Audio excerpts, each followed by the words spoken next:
Welcome to our midweek Bible study. In our continuing series this week, we will look at more of the questions Jesus asked. This series is a compilation of a previous series of daily devotionals by the same title. We are looking at one of the methods Jesus used to teach about the kingdom and instill his teachings in people then and today. We are perhaps more familiar with the parables that Jesus taught, and you may have viewed that series, The Parables of Jesus, previously on this network. Our series here is looking at some 30 questions Jesus asked while he was here on earth. This study is not a chronological account of the questions Jesus asked, strictly speaking, but it does begin with the first question recorded by him in our first part and ends with day 30 and the last question recorded by him. I think you'll find the questions Jesus asked nearly 2,000 years ago are as relevant today as they were then. In our first session previously, we looked at an introduction, then took a look at Luke 1:38, where Jesus asked, "Did you not know I must be in my Father's house?" Then John 1:38, where Jesus asked the future disciple, "What are you seeking?" And moving on to John chapter 6 and verse 67, Jesus asked his disciples, "Do you want to go away as well?" And the final question last week came from the Sermon on the Mount, where Jesus asks in Matthew chapter 6, verse 26, "Are you not of more value than they?" In our study tonight, we'll begin with the question from Matthew 8:26. "Why are you afraid, O you of little faith?" Then Mark chapter 3 and verse 4, "Is it lawful on the Sabbath to do good or to do harm?" Next we have Luke chapter 6 verse 32, "If you love those who love you, what benefit is it to you?" And our final two questions are from Mark chapter 8 verses 26 and 27, where first Jesus asked, "Who do people say I am?" And then, "Who do you say that I am?" Now, let's open our Bibles and study more of the questions Jesus asked.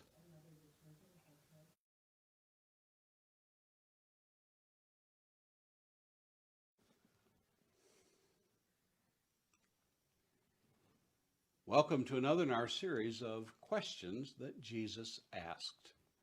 Our question today comes from the Gospel of Matthew, chapter 8, verse 26. "Why are you afraid, O you of little faith?" To give our question its context today, we'll be reading verses 23 through 27 of Matthew chapter 8. "And when he got into the boat, his disciples followed him. And behold, there arose a great storm on the sea, so that the boat was being swamped by the waves, but he was asleep. And they went and woke him, saying, 'Save us, Lord, we're perishing.' And he said to them, 'Why are you afraid, O you of little faith?' Then he rose and rebuked the winds and the sea, and there was a great calm. And the men marveled, saying, 'What sort of man is this, that even winds and sea obey him?'"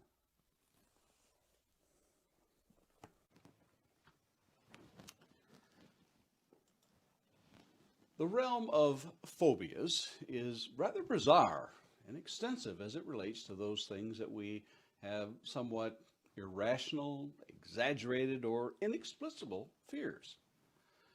Those who study such things classify phobias into four rather general areas: the natural environment, the fear of water, the fear of lightning, etc., the fear of creatures, dogs, snakes, spiders, the fear of medical treatment, fear of needles, blood, dentists, and the fear of situations, the fear of flying in closed spaces, crowds, and like. What are you afraid of? Me? Plenty of things.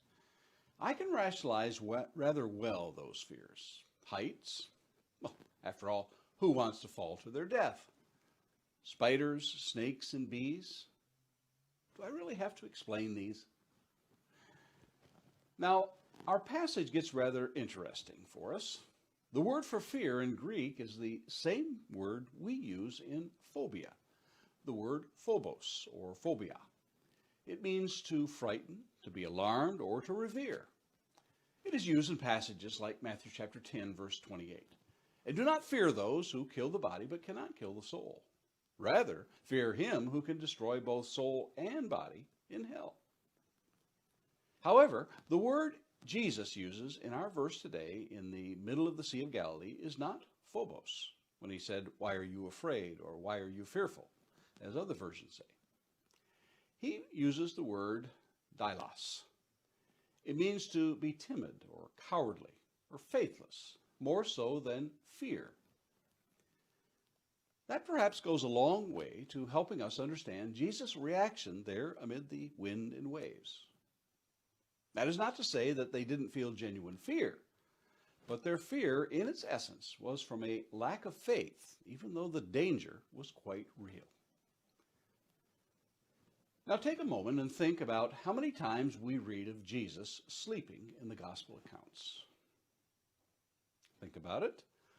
Yes, there was a time that, no, you'll be hard-pressed to think of one incident other than this, which is also recorded in Mark chapter 4 and Luke chapter 8. This is the only account recorded of Jesus sleeping. Now, that's not to say that he never slept, for it's implied in Mark chapter 1, verse 35. And rising early in the morning while it was still dark, he departed and went out to a desolate place, and there he prayed. We can also note something peculiar recorded by Mark in chapter 4 and verse 36. And leaving the crowd, they took with them in the boat, just as he was. And other boats were with him. Just as he was. No preparations, no provisions. They just set sail. Yet, there is even more to consider here. For Matthew's account tells us that just prior to setting out from the Sea of Galilee, two individuals came up and made remarkable statements. In Matthew chapter 8, verses 18 through 22, we read, "Now, when Jesus saw a crowd around him, he gave orders to go over to the other side. And a scribe came up and said to him, 'Teacher, I will follow you wherever you go.' And Jesus said to him, 'Foxes have holes and birds of the air have nests, but the Son of Man has nowhere to lay his head.' Another of the disciples said to him, 'Lord, let me first go and bury my father.' And Jesus said to him, 'Follow me, and leave the dead to bury their own dead.'" The scribe's faith perhaps was based upon what he had seen in the life of Jesus. The crowds following him, performing miracles, teaching great truths. Quite a popular life awaited that scribe, or so he thought. But Jesus quickly brings a reality of the cost. He owned nothing, not even a place wherein he could lay his head. Then a disciple who needed just a little time to take care of urgent family business, to bury his father. A reasonable request, and one that we may struggle mightily with as to the Savior's response. "Follow me and leave the dead to bury their own dead." However, the order to set sail had been given, and even more urgent matters await this band of disciples, not the least of which is a test of faith amidst the raging waves of the Sea of Galilee.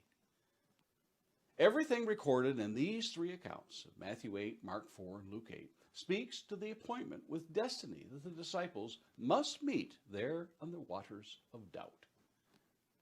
It may very well be that Jesus slept that he might teach those disciples that he was Lord of nature. 4 times in the Gospel of Matthew, Jesus remarks of the disciples' lack of faith when they worry over their life in Matthew 6:25, and defines this worry as having little faith. Now, if God so clothes the grass of the field, which today is and tomorrow is thrown into the oven, will he not much more clothe you, O you of little faith? And when Jesus reached out to take the hand of the sinking disciple, he declared that Peter's little faith was due to doubt. Immediately Jesus stretched out his hand and caught him and said to him, "O you of little faith, why did you doubt?" And yet another time Jesus calls the disciples' concern over having not enough bread as that of little faith in Matthew 16:8. But Jesus, being aware of it, said to them, "O you of little faith, why did you reason among yourselves because you have brought no bread?" Each of these instances, Jesus uses the term little faith. The Greek word is alagapistos, and means incredulous, that is, lacking confidence in Christ, or having little faith. It is a combination of two Greek words, alagos, meaning puny, little, small, or short, and pistos, here meaning trust or faith or belief. So combined, we see that Jesus is asking them, why are you scared? Didn't you trust me? To be sure, when fishermen are scared on the water, it is genuine. It is not an irrational phobia they are experiencing.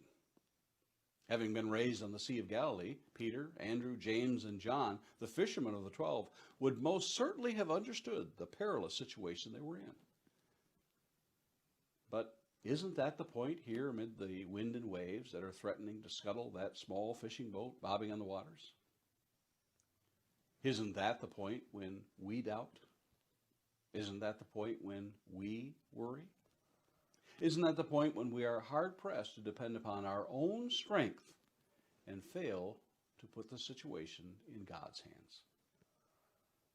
Yes, these are situations for sure that the world sees as being reasonable to them. We are called to be courageous in spite of these dangers that encroach upon us daily. Yes, moment by moment. What storms are threatening to sink your faith today? And Lord willing, let's meet here again tomorrow and look at another of the questions Jesus asked.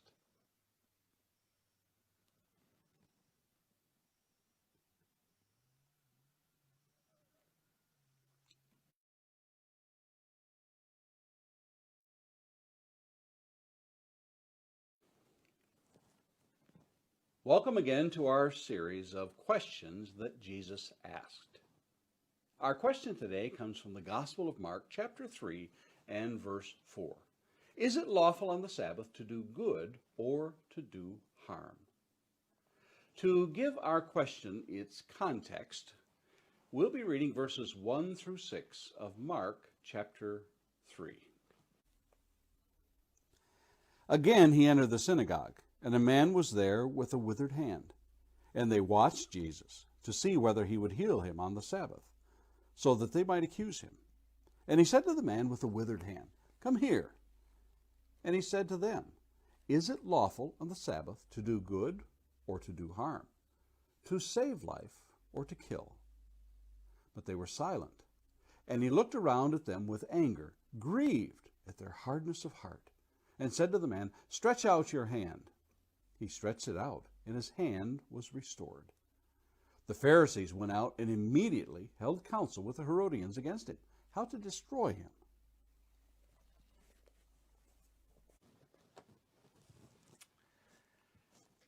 I like a thesaurus. No, a thesaurus is not a scary man-eating dinosaur. It's a dictionary of synonyms and antonyms. It helps in expressing ideas.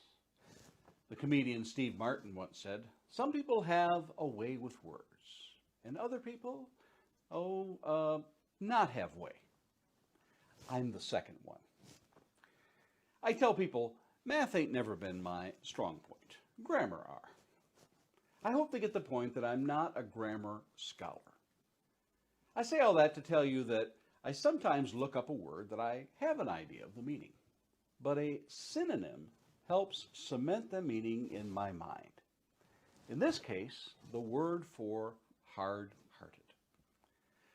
I looked it up and found words like heartless, brutish, callous, cold-blooded, indifferent, obdurate, pitiless, unfeeling.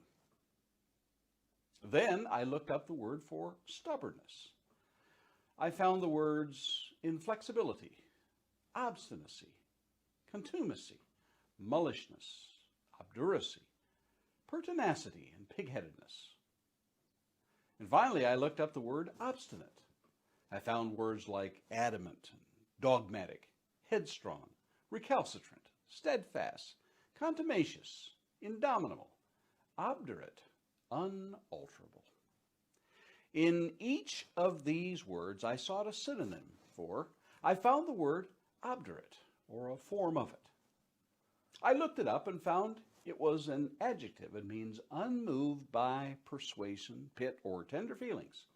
Stubborn, unyielding, stubbornly resistant to moral influence, persistently impenitent. Wow. Last week I couldn't spell obdurate, and this week I think I are one. Well, I hope to find out if that's true or not. Our account today is found in all three of the synoptic gospels. Synoptic means seen together, or seeing all together. The prefix syn means together, and optic means to see.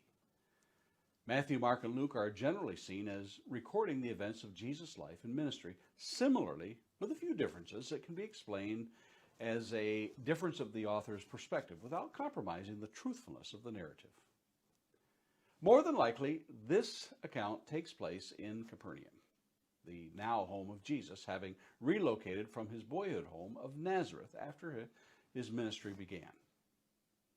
Jesus' reputation begins to precede him as those in the synagogue are on the lookout for what he might do. In particular, watching to see if Jesus would heal on the Sabbath, which in their minds is a work and a definite no-no. Here's the problem. According to Jewish tradition of the rabbis, while it is always wrong to do harm, it is equally wrong to have the opportunity to do good and not to do it. The quandary now is precisely what Jesus puts before them in the form of a question. Is it lawful on the Sabbath to do good or to do harm? To save life or to kill it? In verse 4. Jesus could have chosen to lecture them on the merits of doing good and telling them their logic was all wrong. However, the master teacher knows the right approach. He let them come to their own conclusion. He let them discover the truth on their own. Let them reason within. The perfect vehicle to deliver such a proposition is the question, non-threatening and simple. In Matthew's gospel, it is the people in the synagogue who ask the question, not Jesus. It is quite likely that Jesus simply repeats the question back to the people, that they might consider it as well here in Mark's account. The intent of the scribes and Pharisees, for Luke identifies those to whom Jesus addresses, is not to learn, it's not to discover, it's not to solve this mystery once and for all. Their sole intent is to accuse Jesus of breaking the Sabbath. They were unable to see the truth in the situation. Why? Because of their obduracy of heart. I can hardly wait until the New Thesaurus version comes out that has really big words in it. But really, that's too big and confusing of a word, don't you think? Mark simply tells us that Jesus looked around at them with anger, grieved at their hardness of heart, in verse 5. This is so simple, Jesus might have thought. Why can't they understand this? He wasn't angry because this teaching was too hard or beyond their ability and scope to comprehend. Their only premise for not getting this is their hardness of heart, their stubbornness, their adamant, dogmatic, headstrong, recalcitrant, steadfast, contumacious, indomitable, obdurate, unalterable hardness of heart. That hardness of heart led them even further down the road to self-destruction. The stubborn heart is nearly impossible to reach. Nearly, but not completely. They were sure that what they believed was right. But so too was another Pharisee. He was sure and confident and bent on destroying this sect called the Way. Here's how he described his life as a Pharisee. I am a Jew, born in Tarsus of Cilicia, but brought up in this city, educated at the feet of Gamaliel, according to the strict manner of the law of our fathers, being zealous for God as all of you are this day. I persecuted this way to the death, binding and delivering to prison both men and women, as the high priest and the whole council of elders can bear me witness. From them I received letters to the brothers, and I journeyed toward Damascus to take those also who were there and bring them in bonds to Jerusalem to be punished. What changed this Pharisee's mind? Well, as we continue in Acts chapter 22, beginning in verse 6, we're about to see. He continues, "As I was on my way and drew near Damascus, about noon a great light from heaven suddenly shone around me. And I fell to the ground and heard a voice saying to me, 'Saul, Saul, why are you persecuting me?' And I answered, 'Who are you, Lord?' And he said to me, 'I am Jesus of Nazareth, whom you are persecuting.' Now those who were with me saw the light, but did not understand the voice of the one who was speaking to me. And I said, 'What shall I do, Lord?' And the Lord said to me, 'Rise and go into Damascus, and there you will be told all that is appointed for you to do.'" The rest, they say, is history. Oh, one more thing about this encounter with Saul of Tarsus. Did you notice the first words spoken to Saul by Jesus? That's right. It was a question. "Saul, Saul, why are you persecuting me?" Would that a booming voice, would that sound coming from heaven above be enough to soften the hardness of heart in us. Wouldn't it be just as easy and far less painful to examine ourselves in honesty to find out if our hearts are hardened? Unfortunately, that's not really the way that it happens most of the time. And I wonder if I can be that honest with myself. How about you? And Lord willing, let's meet here again tomorrow and look at another of the questions that Jesus asked.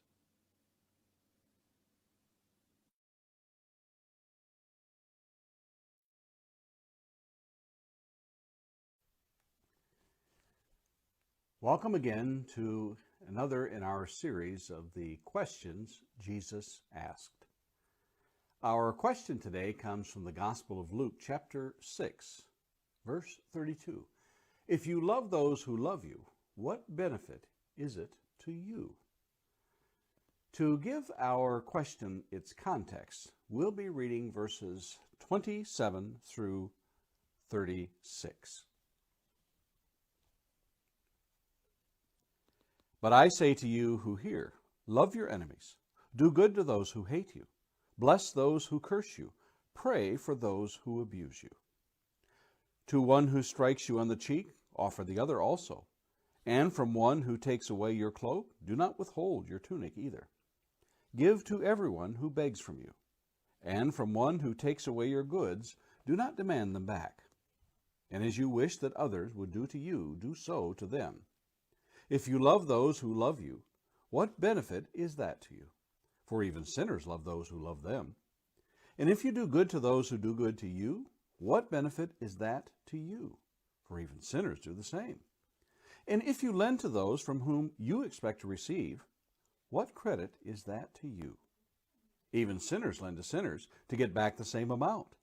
But love your enemies, and do good, and lend, expecting nothing in return. And your reward will be great, and you will be sons of the Most High, for He is kind to the ungrateful and the evil.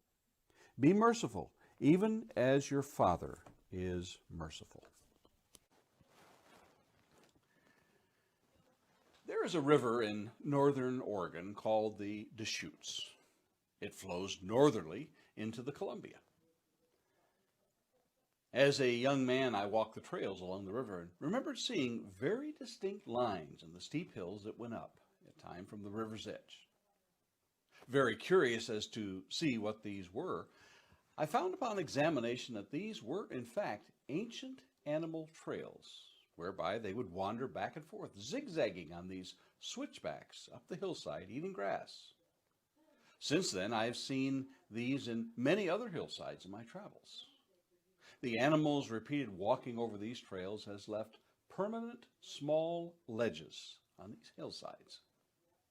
Who knows how many thousands of animals over hundreds of years that it has taken to wear these grooves into the hard surface of these inclines?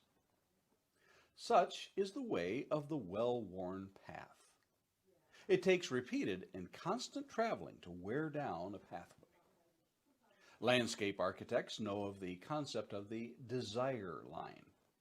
It refers to a path worn into the ground by foot traffic in defiance of the planned curves of sidewalks and roadways. Thank you, Merriam-Webster, for that definition. You know what those are. They're the shortcuts when two sidewalks or paths meet and pedestrians cut off the corners to save steps and time. The more people use it, the deeper entrenched becomes the path. We will use that desire line in spite of our knowing that we should use the sidewalk. We follow them almost without thinking. In our passage today, Jesus uses the familiar style of the power of threes. That is, to strengthen a thought by the use of three parallel examples. In this case, three questions. You might remember that Jesus told some parables in threes. The lost sheep, the lost coin, the lost son in Luke 15. How about when he declared that I'm the way, the truth, and the life in John 14:6? The parable of the talents, when the three individuals were given talents to use. When teaching this way, it is much easier to grasp the concept being put forth when three examples are given. What is the well-worn path that Jesus addresses in this lesson and his three questions? These three questions are sandwiched between his statement, love your enemies, in verse 27. But I say to you who hear, love your enemies, do good to those who hate you. And he concludes the thought in Luke chapter 6 and verses 35 and 36. But love your enemies and do good and lend, expecting nothing in return. And your reward will be great. And you will be sons of the Most High. For he is kind to the ungrateful and evil. Be merciful, even as your Father is merciful. We might think that this is a new teaching being put forth, but it is an ancient principle that predates the giving of the law under Moses. For Job tells us in Job 31:29 and 30, if I have rejoiced at the ruin of him who hated me, or exulted when evil overtook him, I have not let my mouth sin by asking for his life with a curse. We see that Job knew that it was an act of righteousness to not hate his enemy or wish evil upon him. The law addresses this in Exodus 23, verses 4 and 5. If you meet your enemy's ox or his donkey going astray, you shall bring it back to him. If you see the donkey of one who hates you lying down under its burden, you shall refrain from leaving him with it. You shall rescue it with him. The wisdom of Solomon declared such things as well in Proverbs 24:17 and 18. Do not rejoice when your enemy falls, and let not your heart be glad when he stumbles, lest the Lord see it and be displeased, and turn away his anger from him. Our passage here in Luke is similar to what we call the Sermon on the Mount in Matthew, chapters 5 through 7. We read in Matthew chapter 5, verses 43 through 48. You have heard that it was said, you shall love your neighbor and hate your enemy.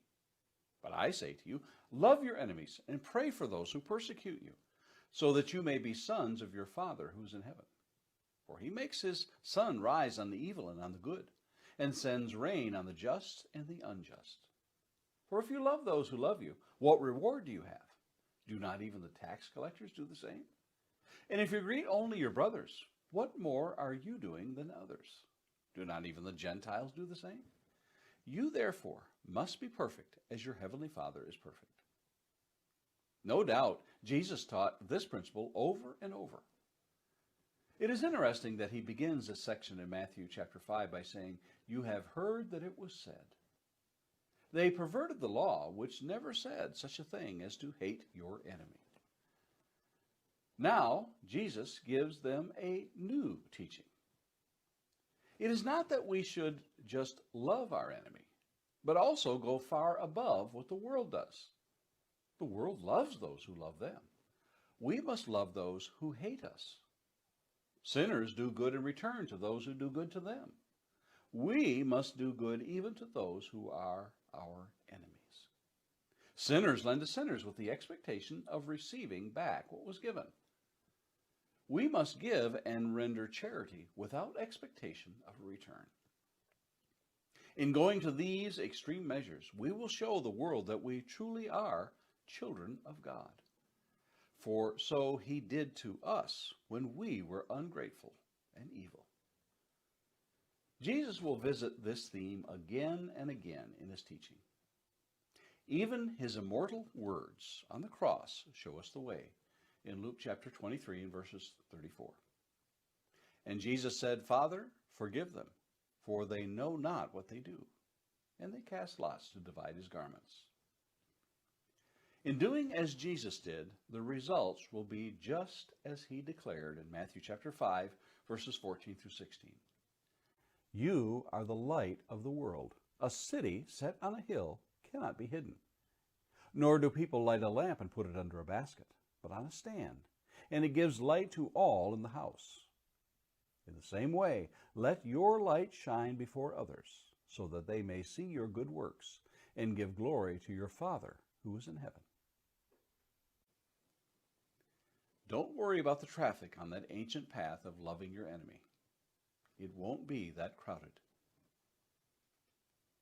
Have you found that path? And Lord willing, let's meet here again tomorrow and look at another of the questions that Jesus asked.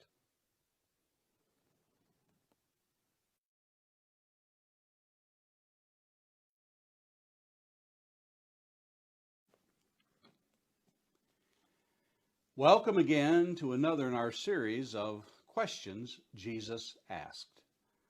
Our question today comes from the Gospel of Mark, chapter 8, verse 27. Who do people say that I am? To give us a context of our question asked today, we'll be reading verses 27 through 30. And Jesus went on with his disciples to the villages of Caesarea Philippi. And on the way he asked his disciples, Who do people say that I am? And they told him, John the Baptist, and others say Elijah, and others one of the prophets. And he asked them, But who do you say that I am? Peter answered him, You are the Christ. And he strictly charged them to tell no one about him.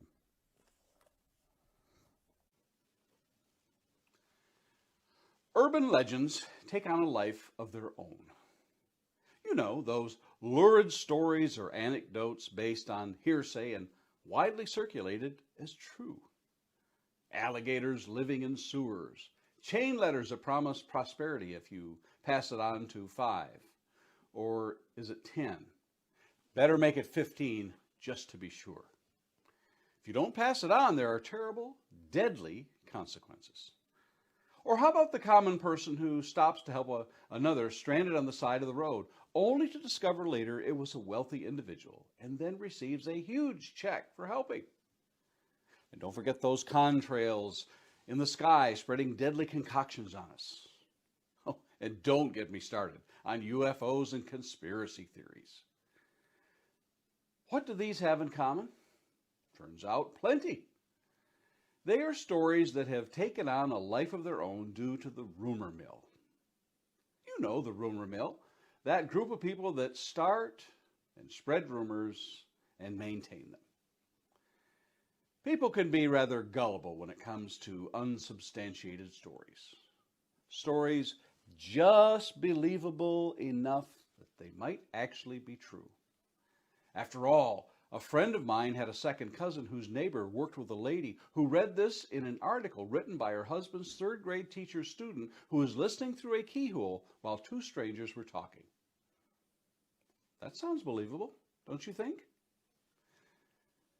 One would think in our day and age where we have access to so much information that can be verified that urban legends and such would be a dying trend. You would think so. but it's only getting worse.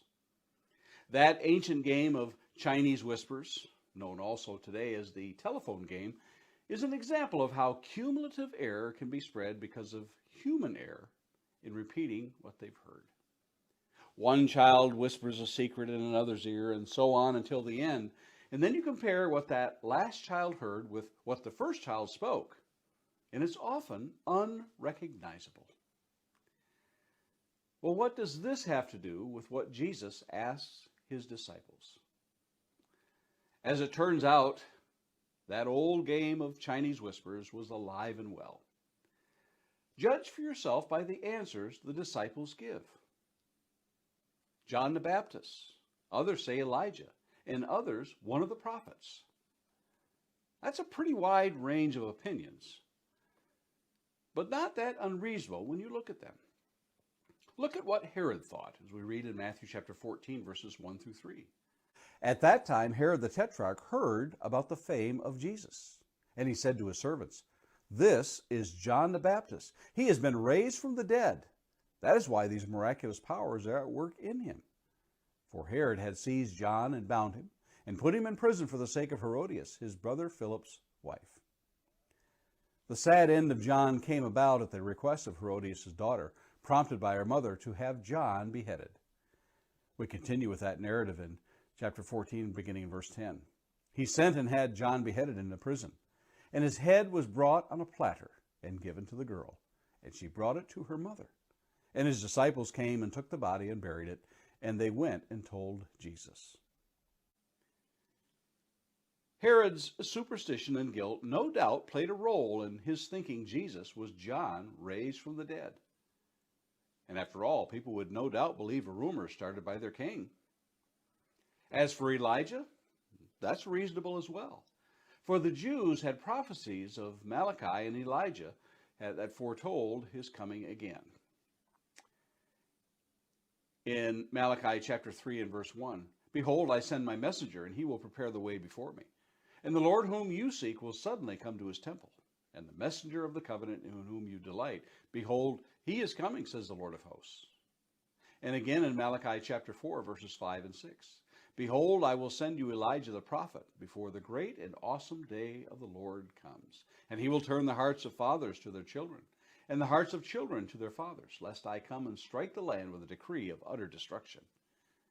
Isaiah declared in Isaiah chapter 40, verses 3 through 4, "A voice cries in the wilderness, prepare the way of the Lord. Make straight in the desert a highway for our God. Every valley shall be lifted up, and every mountain and hill be made low. The uneven ground shall become level, and the rough places a plain." And John himself quoted these words in Luke chapter 3, verses 2 through 6. As for one of the prophets, Jesus certainly spoke like Jeremiah and Amos in condemning wickedness. Yes, Jesus could be just another prophet instead of the prophet. After all, the history of Israel is rich in the writings of the scrolls about the prophets who came and preached to them. Yes, it could very well be that one of the prophets has returned. The conversation Jesus has with his disciples is a fascinating one, to say the least. One in which we might have been satisfied had the Savior simply followed the thread of who people thought he was. I certainly would have been interested in such a conversation.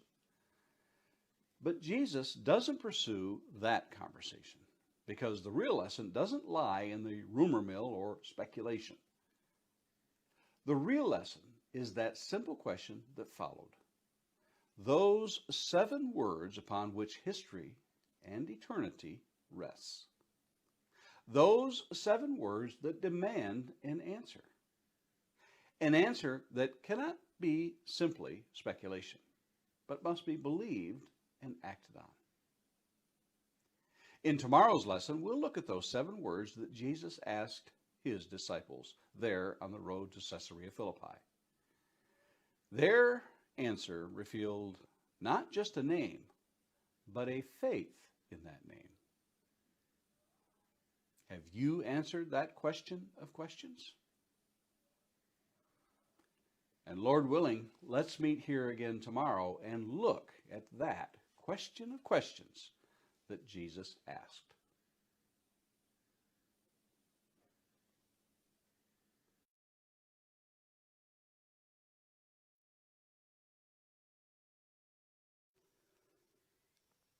Welcome back to our series, Questions Jesus Asked. Our question today comes from the Gospel of Mark chapter 8, verse 29. Who do you say that I am? To give our question its context today, we'll be reading verses 27 through 30 of Mark chapter 8. And Jesus went on with his disciples to the villages of Caesarea Philippi. And on the way he asked his disciples, Who do people say that I am? And they told him, John the Baptist, and others say Elijah, and others one of the prophets. And he asked them, But who do you say that I am? And Peter answered him, You are the Christ. And he strictly charged them to tell no one about him.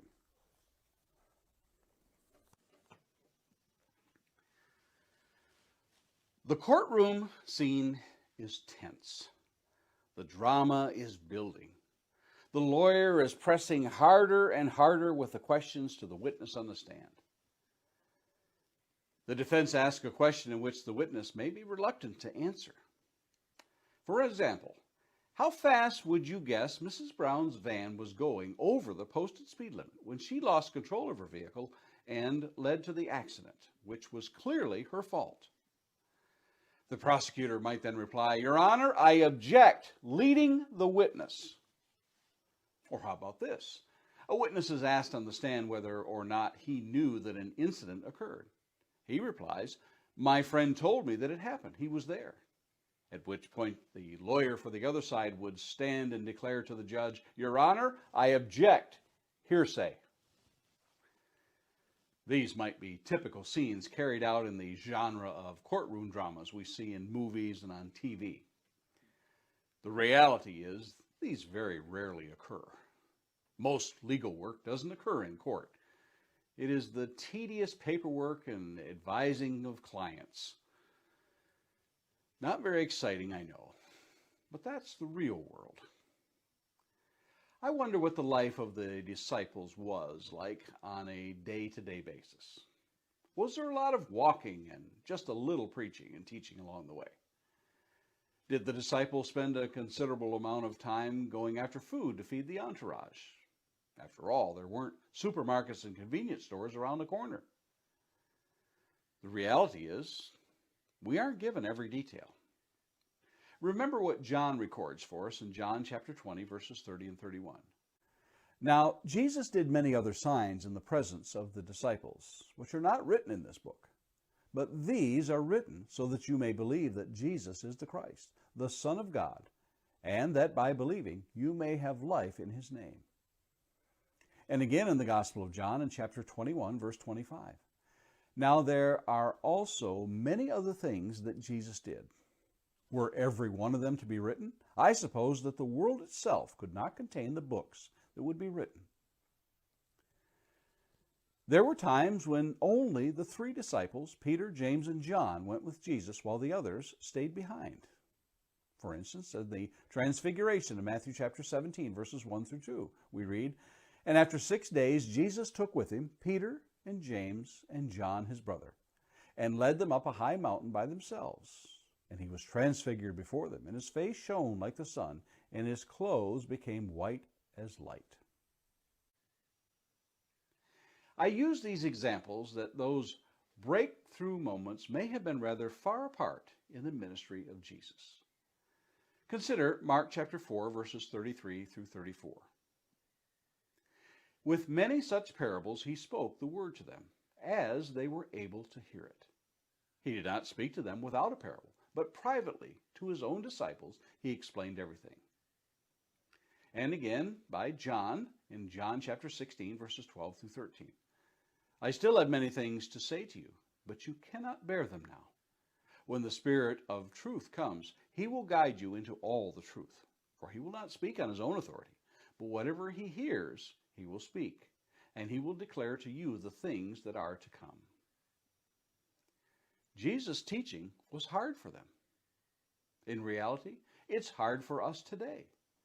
For many of us, it is years before we can grasp some of those teachings. In today's question, which will forever be linked to the question asked just previously, who do people say that I am? Jesus has a real breakthrough moment in his ministry and in the life of his disciples. These two questions must be linked together. For it is in these two that it is made clear how one must come to the Christ, the Messiah, the Anointed, the Holy One of God. Who do you say that I am? Jesus is not leading the disciples. He's not expecting them to believe based on hearsay. Each of the synoptic gospels, synoptic means seeing the same, Matthew, Mark, and Luke, record this conversation. The exact questions, the same admonition to tell no one after the admission. A 1, perhaps 2-minute conversation at the most. Yet in this moment of truth is contained a truth of such magnitude that volumes have been written and spoken about this encounter. Matthew alone records these words by Jesus after Peter's confession in Matthew 16, verses 17 through 19. And Jesus answered him, Blessed are you, Simon Bar-Jonah, for flesh and blood has not revealed this to you, but my Father who is in heaven. And I tell you, you are Peter, and on this rock I will build my church, and the gates of hell shall not prevail against it. I will give you the keys of the kingdom of heaven, and whatever you bind on earth shall be bound in heaven. Whatever you loose on earth shall be loosed in heaven. Flesh and blood has not revealed this to you, but my Father who is in heaven. It was not hearsay. They didn't believe what the crowds were telling them. Jesus didn't ask them, who do you say the one standing before you, born of a virgin through the miraculous conception, that walked on water, raised the dead, and feeds the 5,000 with but a few fish and 5 loaves of bread? In that case, we might object. Leading the witness, Your Honor. But in a moment's time, without prompting, he asks them the question. Who do you say that I am? How did God reveal this to his disciples exactly? In dreams? A booming voice from the sky? Handwriting on the wall? Not necessarily. They would not have surmised this by Jesus' lowly lifestyle, by his being raised in an obscure village in Galilee. He was not a king in the sense of a royal palace. No, they would not have deduced that Jesus was Messiah by these or other flesh and blood means. Jesus clearly told his disciples in John chapter 5, verses 19 through 20, Truly, truly, I say to you, the Son can do nothing of his own accord, but only what he sees the Father doing. For whatever the Father does, that the Son does likewise. For the Father loves the Son and shows him all that he himself is doing. And greater works than these will he show you him, so that you may marvel. The Father revealed that Jesus was the Messiah by the works he did among them. Jesus was revealed by the Father in the fulfillment of the prophecies they clearly saw. The Father revealed Jesus as Messiah by his teaching. In John 14:24, whoever does not love me does not keep my words, and the word that you hear is not mine, but the Father's who sent me. God even revealed this to Peter, James, and John by a booming voice from the sky in Luke 9:35. And a voice came out of the cloud saying, This is my Son, my chosen one. Listen to him. All of this we have recorded that we might also believe. For so John tells us, remember? John 20, verse 31. These are written so that you may believe that Jesus is the Christ, the Son of God, and that by believing you may have life in his name. And Peter said in 1 Peter chapter 1, verses 8 through 9, Though you have not seen him, you love him. Though you do not now see him, you believe in him, and have rejoiced with joy that is inexpressible and filled with glory, obtaining the outcome of your faith, the salvation of your souls. And Paul says in Romans 10:17, So faith comes from hearing, and hearing through the word of Christ. No one else can answer this question for you. So, who do you say that Jesus is? And Lord willing, let's meet here again tomorrow and look at another of the questions Jesus asked.